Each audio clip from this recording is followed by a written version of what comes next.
Thanks so much for visiting Tea and Butty on YouTube. Please don't forget to like and subscribe.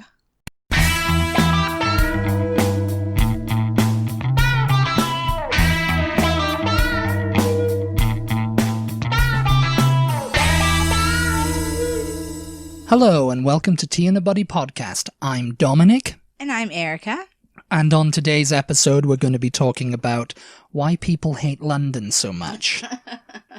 Why do they hate London so much? And more specifically, why British people? Well, yeah. Yeah. I think it's, yeah. I mean, that's my bone to pick anyway. Bone to pick with the British people of the world. Why do you hate London so much? And you might be a British person sitting there thinking, I don't hate London. What are they talking about?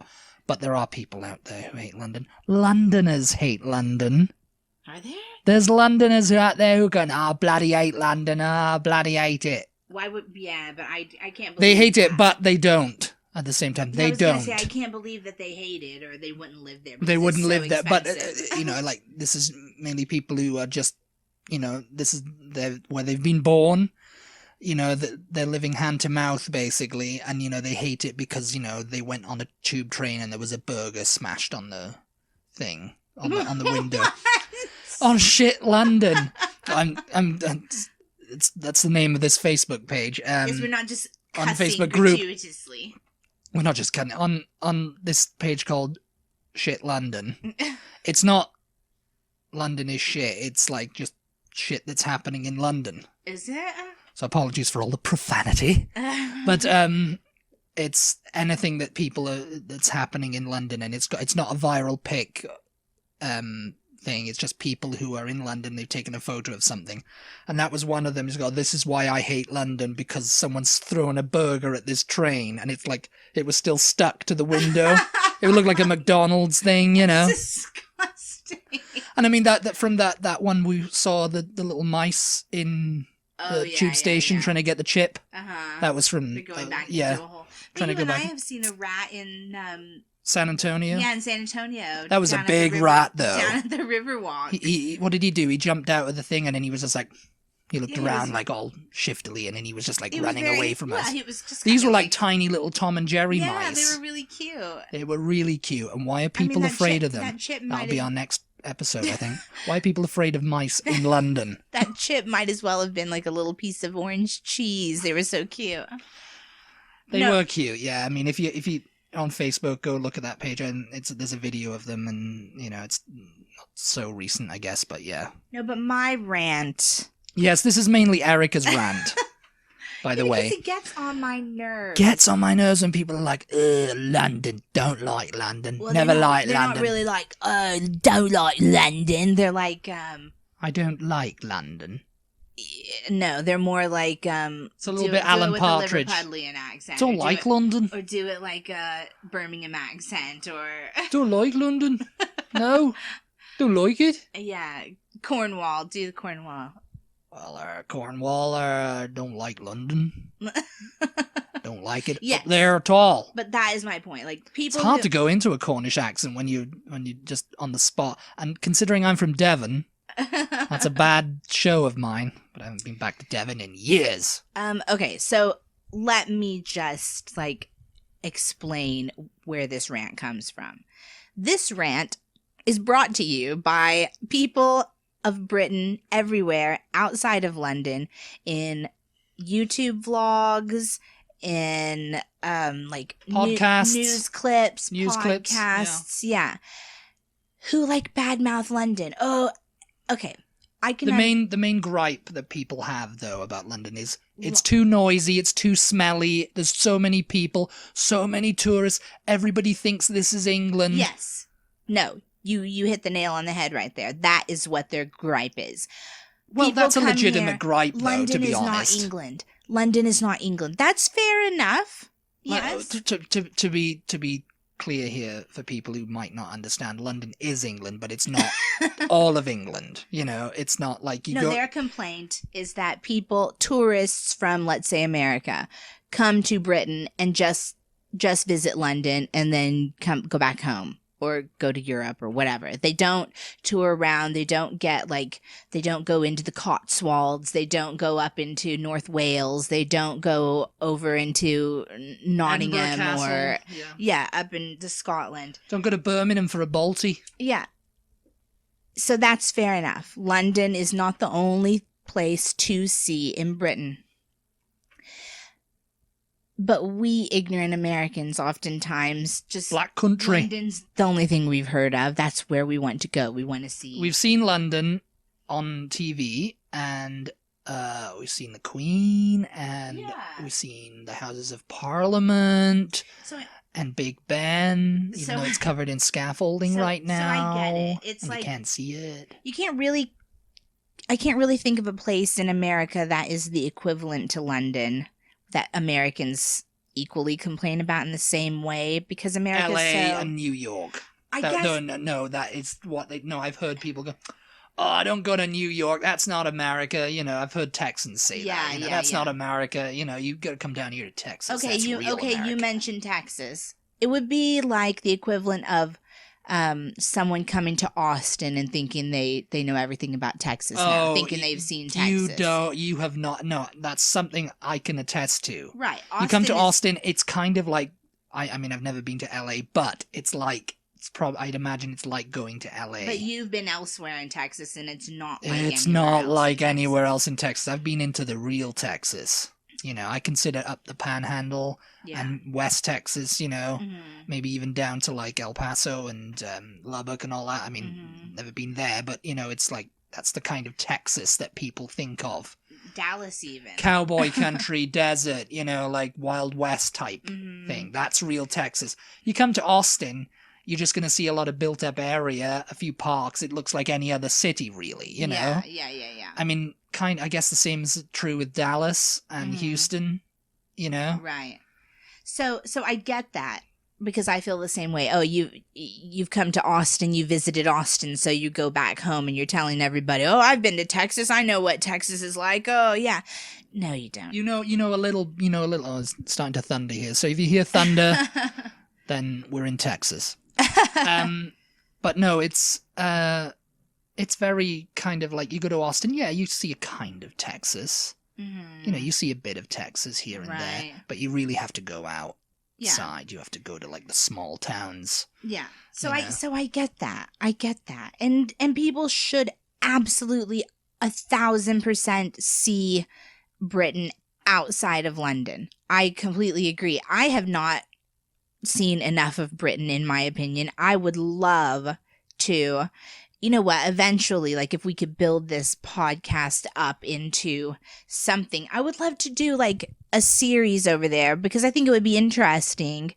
We probably start graduating from the podcast to like vlogs or something, vlogging our experiences. From an American's point of view, let's say, seeing some of the smaller towns in Britain, because I've seen small towns in Wales. Yeah, you've seen small towns in Wales. But I have not been absolutely everywhere. I haven't been anywhere in England besides London, Liverpool, and then we went to Kent, to Leeds Castle in Kent. Yeah, no, you need to go to Dudley. So I absolutely would like to travel around Britain, see some of the smaller towns, go up into Scotland, go up into North Wales, see some of the areas of outstanding natural beauty. Yeah, you see? Go down and see maybe some of the filming locations. You want to go to the Quantocks, like Mark Corrigan. Of like Poldark down the Cornish coast, Oh, Cornwall, man, that is absolutely gorgeous. I mean, Polperro and Newquay and all them places. I would like Seoul. to. I would like to go there. Truro, even. But I do not understand why the people who say, oh, London's not England, and oh, tourists, they come and they just see London and nothing else in London. Oh, I hate London. I don't understand why they go on then to hate London and to completely discount what London has to offer. London has everything to offer. London, you couldn't do London in a week. London is an amazing city. I do not understand how anybody can hate it. Yes, prices are high. Prices are high, though, in any It's the big capital city, of England. anywhere around the world, right? You go to New York City, the prices are astronomical. You go to Paris, you know, it's like because prices are high it's for in, tourism, in cities. Yeah. And I mean, the thing is, a lot of like, you know, for example, Americans coming over from, say, Texas, you know, for like a week's vacation, they're only going to hit the major tourist hub on the Circle Line on London. You know, they're not, you know, they might do a day trip to Stonehenge. Yeah. They might go to Bath, you know? Yeah. But it's kind of like, you know... Probably Stonehenge, like all the places that the Griswold family visited. That's where Americans are going to go. Yeah, they're going to be on that roundabout, you know? Yes. It's going around because they can't get left, you know? Yes. But it's basically... You know, London, you can't do it in a week. I mean, you could do central London in a week, but, you know, if you wanted to, like, explore outside of central London, because London's sprawling. Even if you didn't. It's huge, you know. You know, you said, oh, it's you know, when I mentioned before, you said, oh, it's tourists. The prices are high because of tourists. Well, that's because there's a lot of things for tourists to see. And you cannot say, and I'm not talking about Madame Tussauds Buckingham Palace. And things like that. I'm talking about legitimate the Tower of attractions. London. You can't discount the Tower of London Abbey just Road. because it's a place where tourists want to go. I'm discounting the Tower of London right now, actually. The Tower of London has... Get it out of here. The Tower of London has so much history. You can't just say... You just can't just poo-poo it just because it's in London and, oh, there's this similar... Poo-pooing it! There's similar types of things outside of London that An you entire could also regiment see. destroyed by poo-poo. Oh, my God. But, you know, we should do a lot of... This is very stream of consciousness, this podcast. Yeah, it is. We have no structure. We're just ranting on. This is what you're gonna get. I mean, as evidenced by us going on about Texas and all that, you know. Yes. But seriously, though, it is a case of, like, with people in London, you know, that's why they discount it, because no one's coming to Birmingham. No one's coming to... Even though Telly Savalas did a nice... 1980s travelogue of Birmingham, never even set foot in the place. We watched it one day, you know. Telly Savalas looks at Birmingham, and I think he also did Aberdeen. Aberdeen, and, you know, and it's just kind of like, look at us here, you know, Telly Savalas talking, you know. And, you know, it's just quite funny, you know, because it's just kind of like, you know, Birmingham was an industrial city. It was the heart of the Industrial Revolution, I'd say. A lot of stuff was made in Birmingham, Sheffield, you know, they're all like the Midlands and the North. Yeah. That was the working part of Britain, you know, and everything got shipped down to London via the canals. Big plug for the canals there for you. But yeah, you know, it's just like there's a lot of stuff to see in Britain. You know, people think, oh, it's a tiny island, I can do it in a week. You know, Yeah. It's like, yeah, you can't. You need at least a month. There's a lot of history. But Maybe even 2 months. But you can't get mad. Possibly even 3. But you can't get mad at people who just want to go and see London. That's all. That's all the time they have. That's all the money they have, or whatever. Yeah, that's all the money they have, and they have. They might be into the royals. You know, they might want to just see Buckingham Palace, and they might want to see the Tower of London. They might want to see the changing of the guard.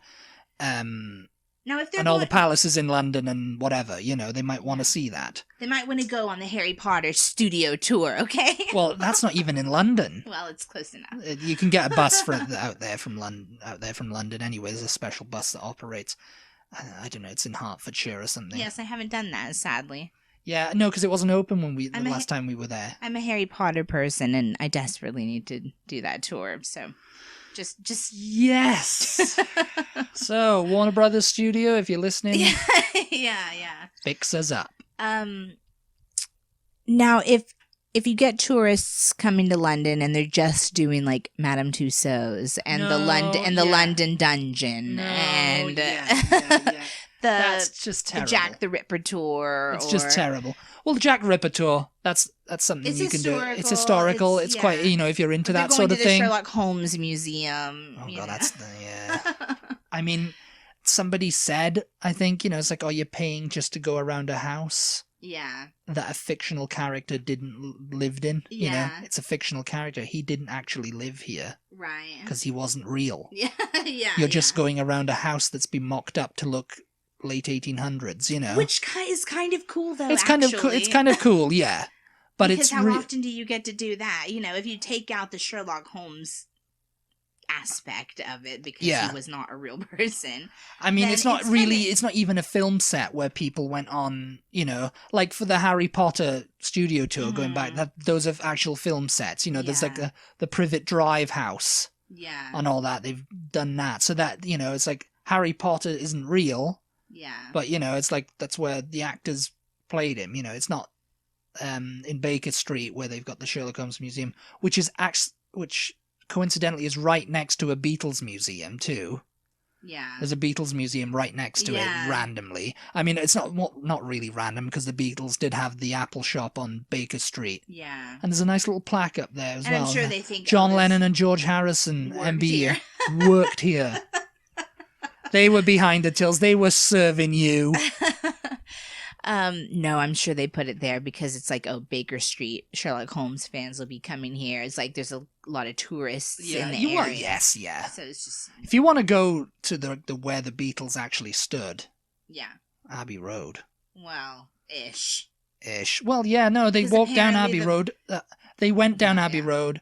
But all the time. The crosswalk has been moved a little bit, apparently. It's been moved a little bit, yeah, they've moved it a little bit. But, you know, they actually stood in those pavements and, you know. Yeah. Unless they relayed them. Because they probably did at some point. No, you know, as you were talking there, I just had another thought as to why possibly British people maybe at some point did like London. And now they don't because of the Alan Partridge. Because of the gentrification of like the East End particularly and the like London City area. You know, it is becoming very like modernized and gentrified and hipsterfied, you know. Yeah, Shoreditch and all that kind of stuff is like, and Brick Lane even. And it's cool, it's hip, whatever, but it's not like, it's not the London people used to remember or like the real London, let's say, you know. And I get that because that kind of thing has happened in Austin too. And the sad thing is it does happen as more and more people want to move into a city. They just modernize it and they make everything new and shiny because more people want to live there and they can, you know, charge higher rents and whatever. Well, I mean, the Docklands in East London, since the shipping industry in Britain kind of like went on decline, merchant shipping industry, that kind of like fell into disuse. And so by the 60s, I guess from the 40s even, you know, it was just kind of like, you know, abandoned warehouses and everything like that, you know. It's interesting because, you know, the show Goodnight Sweetheart, there's you know, that's set in London. Yeah. And there's a bit in where Ron gets a flat. If you haven't seen Goodnight Sweetheart, go watch that. It's really cool. Old BBC show, sitcom. And there's a bit where Ron gets a flat in the East End. I think it's like by the docks. And it's like this plush pad. They've just built it. He's moved in. Yeah. And Gary's, you know, he's a time traveler, so he goes, Ron, I was here in 1945, you know, I was here in 1942. It's an orange, because he said, oh, it used to be an orange factory. It used to store oranges. He goes, no, it didn't. It stored thing. I was here, you know. Yeah. And it's like those things, like, they just get abandoned, and they were just kind of like, by the 80s, they were falling down, and then, like, in the 90s, they had this multi-million... I don't know why everything started happening in the 90s. I guess because the century was ending. Well, and everybody was like, oh, yeah, we've got to enter this new century with, like, shiny new things. I don't know. I think it was just the economy. You know, the economy goes up, has ups and downs. And I think the 80s was a particularly low point for the economy most places in the world. So then it started to go on an uphill, you know. I suppose so. Yeah. People just started having more money in general, and those flats in East London now, they cost upwards of 700,000. But you and I went you and I went to East London, and it's not all gentrified. Oh, no, it's not. No, I mean, you we go went to, where was Whitechapel. Whitechapel, yeah. Whitechapel and Stepney Green, we just ventured down into there, and it's still, it's still very much East London there, the old East London. It's like we took some pictures and it was like, oh, this is really cool. It felt cool, yeah. It felt really cool. And we didn't have too much time to explore indefinitely because, I mean, that's one of the things. We were leaving that day. We were leaving that day, yeah. So we were like, oh, we got to get back. But I really want to do that. I really want to get lost in London. Yeah. That could be a series, just like get on the tube and get off at a random thing and then just walk and not use Google Maps or not have a specific destination in mind. Just wander down the streets, wander down here. What's going on? Find out what's going on. If I'm going to get murdered or if I'm going to get, if I'm going to find a nice little cafe where I can have a little sticky bun, Yeah, I was just saying that. And that's another thing, just to cut you off there. It's just another thing. Talking about, people getting murdered in London. It's not like that all the time. You hear about that, people sensationalize. It's like,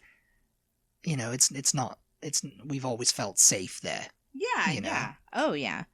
Yeah, I felt, perfectly safe. But the other day I was just, I just mentioned to you, looking back at our old photos and of my very first trip to London, and just thinking, we need to redo that trip. We need to redo it because our camera wasn't so good. No. Our camera was worse a few trips in. But no, I want to redo that very first trip because that was my very first time overseas. And we hit all the hot spots, like all the Big Ben and Westminster Abbey and some of the places that we didn't ever go back to see again on the other trips that we went to afterward. Yeah, I mean, we did in like 2008 or 2009, I think. But yeah, we don't really get time to like really appreciate them. But it was such a whirlwind trip for me, and just everything was very stimulating and overwhelming, so much so that like I can barely remember seeing Westminster Abbey, and we didn't go in at all. So I would very much like to take another trip to London and kind of do all the big tourist spots again. Yeah. Just because I don't think I absorbed it. It was all just kind of like, it was too much. It was too much. I remember Erica was very doubtful of my navigating skills around London. She thought, oh, well, he's not going to get me to these places because he doesn't live here and, he doesn't know his way around and whatever, it's like, oh, very suspicious. But, like with Big Ben, I remember, we came out of the tube station, you were like, oh, well, where is it? Because we were facing south across the bridge. Yeah. And we came up and you come up and I was like, oh, well, it's not here. Where is it? And I was just like, look up. And you looked up and I remember you going, and you're just taking a big gasp because it's like, it's right next to you and it's like this massive clock tower, it's like the Elizabeth Tower, as it's called, Big Ben is the bell inside, all that, we know. But it's, and the Houses of Parliament are right there. And I just remember I was going to have to walk across the river to get a good view of it, like to get it all in. And it's what we did, But it's very like... It's massive. It just makes it makes you feel really small looking up at it because it's way, way bigger and taller in real life than it looks on television. Well, because on television, you're seeing it from like the air, you're seeing it from a distance. No, well, there you go. Okay, we've talked before. I've talked before in some of the other podcasts that London and Britain itself were never really somewhere that I necessarily wanted to even visit. I wanted to go to Europe. She wasn't an Anglophile before she met me. I wanted to go. Well, I was into the Beatles, but that was about it. I wanted to go to Italy. That was my main thing, and then probably France. Italian rooster. And probably France and like Germany. And so I settled on Britain because, they speak English, so it'll be an easy place for me to go by myself for my first time overseas. So I was really shocked at how in love I fell with the Houses of Parliament in particularly because it's just absolutely breathtakingly beautiful. And it does not come across. You know, you see people, anytime something happens in Britain, if they show it on the news, there's someone standing in front of the Houses of Parliament. And it's just like, or you've seen it in movies and stuff. And I don't know, to me, it just did not come across as something like... Usually there'll be like an establishing shot of like, you know, the Houses of Parliament and Big Ben and the freaking dun dun dun dun dun dun dun dun dun dun. It's like, yeah. I don't know, it just never came across on film or on camera to me like somewhere spectacular that I wanted to see in person, but I was absolutely blown away in real life. It was windy that day too, so you were literally blown away too. It's huge, it's beautiful, it's like so detailed and just like jaw-dropping. It's absolutely amazing. And for anybody in Britain or anywhere else to go, oh, London, just skip it and go around. Skip it and get out of London. Get out of London, mate. You know, skip it and go around, travel around Britain, get a car and go outside of London. I don't agree with that at all. Because you have to see the Houses of Parliament in person. It's absolutely beautiful. It's absolutely necessary, too. You have to see Westminster Abbey and the Tower of London, for God's sake. And Tower Bridge is really, really beautiful. I mean, you know. See the Millennium Bridge and also Abbey Road. You can't go to London and not see Abbey Road. No, you've got to go to Abbey Road, even if you don't even know who the Beatles are, which is inconceivable. But you got to go see Abbey Road. But yeah, like Hyde Park and just wandering around Westminster with all the beautiful architecture of all the buildings, and you know, everything's quite, I guess, Victorian. There's the old and new. The thing is, that's what a lot of like tourists say. It's like, oh, the melding of the old buildings and the new. It just works. It just works in London. You know, it's so crazy how, you know, you've got the Gherkin, you know, and you've got the Shard, and you know, you've got St. Paul's Cathedral and, you know, Big Ben and everything, you know. Yeah. And it just all works out, you know. Because, I mean, there's a lot of... Because, I mean, a lot of London was destroyed during the Blitz. Yeah. And, you know, had to be rebuilt. And, I mean, it was rebuilt in the 60s. The Thames itself. The Thames itself is worth seeing. It's really good. And, I mean... Yep, so a trip to London is in order for everyone. Yeah, I mean, just do not listen when you hear British people say London's not worth it, because it's absolutely worth going to. And I am not in any way advocating that you should not also leave London and go travel around and see the smaller towns and villages. Yeah, I mean, you know, once you've done London, you can go and do that. You know, if you've spent some time in London, if you've got the luxury of being there for maybe, 3 months? Yeah. You know, if you've got the luxury of being in Britain for 3 months, don't spend all that time in London. Just you know, use maybe the first, 2 weeks to explore London. Mm-hmm. Then, you know, maybe rent a car, maybe take a train and get out of London and go to Bath or Birmingham or Liverpool or Leeds or York, even. If you're a Harry Potter fan, you've got to go to York. Is my new place. Oh, the Puzzlewood Forest. The Forest of Dean. Forest of Dean, yeah, the Puzzlewood Forest, where they filmed like Star Wars, and I think they filmed Harry Potter there too. Actually, funnily enough, it's like a magical looking forest. You know, it's like very magical. Yes. So yeah, I think we've ranted on enough. We've ranted on about London and other things. If you guys and other things, if you guys would be interested, let us know, because we've considered doing a podcast on like specific things to see, because I know a lot of people, they have an idea that they want to go to London, but they're not really sure like what all they want to see while they're there. Yeah. And we love making itineraries, so we are obsessed. You know, your mother, my mother-in-law, is you know, when she goes somewhere, you know, maybe she'll go to Britain or something. That's when we're like making itineraries. Yeah. And really, okay, on this day you go here at 9 o'clock.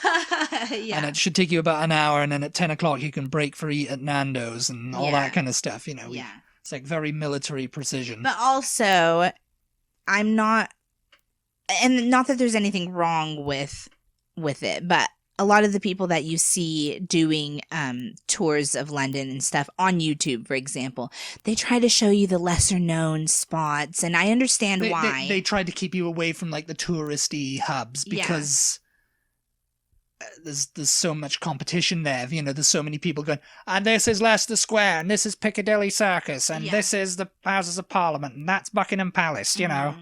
And so it's just like, oh, you know. Yeah. There's a lot of information already out there about all the biggest spots, but they want to take you down Drury Lane and Shaftesbury Avenue and Pudding Lane, where the Great Fire of London started. Well, you know, I don't know. No, they take you to even more obscure places than those, for example. And I don't know, that's all fine and good if you've been to London and you've seen the main stuff already, you know. Yeah. But in my opinion, you know, me visiting there the first time, I didn't want to go to like some kind of hipster, like weird museum that has like weird things. I don't know. It's just like I wanted to see. Yeah, well, I mean, I don't like going to like hipster weird museums and all that kind of stuff because it's just kind of like. If you've run out of other things. If you've run out of other things to see, then yeah, maybe go there. You know, like the Cereal Cafe or whatever. You know, it's like that's cool to go there maybe once, but. It's cool if you live there, I guess. It's cool if you live there, but, you know, it's not something we'd recommend you go see on your first time there, you know? But yeah, anyway, so my point was that we could do a podcast or we could do a series of specific places to visit. We've talked about it for a while. Visit in London or just around Britain in general. Like I said, I have not been, and actually you haven't really for having lived there. You haven't been like to a wide variety. I haven't been to a wide variety of places, or you know, I've been to a wide variety of places, but I haven't really been there. You know, but we've researched a lot. Because there's a lot of places we want to go. So we've thought about doing a series on just kind of talking about all the different places to go and things to see around Britain. So let us know. Tweet us or Facebook, Instagram, whatever us. We're Butty on all of those things. Yeah, and let us know if you'd be interested in hearing about any of that. Or having a series or having a podcast. Yeah, so let us know. Yeah. If you love it. So it's time to do the bonus entries to the giveaway. That was really weak. Very weak. Okay, so we want you to share our giveaway post on Instagram to your Instagram story and tag us in it. Yeah. So for a bonus entry, share our giveaway post on Instagram, Butty on Instagram, to your Instagram story and tag us in it. Make sure you tag us in it, and that'll gain you a bonus entry to our giveaway, which is all the good British snacks of the United Kingdom. It's almost over. Yes, it's almost Halloween. A week from today. Yeah. Yeah. A week from today. A week from today is. Yeah, so you better get your skates on. And we've had a lot of entries, guys. So if we've had a lot of entries. Yeah. We've had lots of people writing in with a stamped address envelope. So if you want to get a bonus entry in there, we've been giving you ways to do that in every podcast, and go do it if you want to get your name in the end. Get your name in there, mate. Yeah. I think we're done. I think we're done. Totally just like. I think we're done. Yeah. I mean, thanks for listening, everybody. Thanks for listening. Go follow us and do all the things. See you next time. Bye. Bye.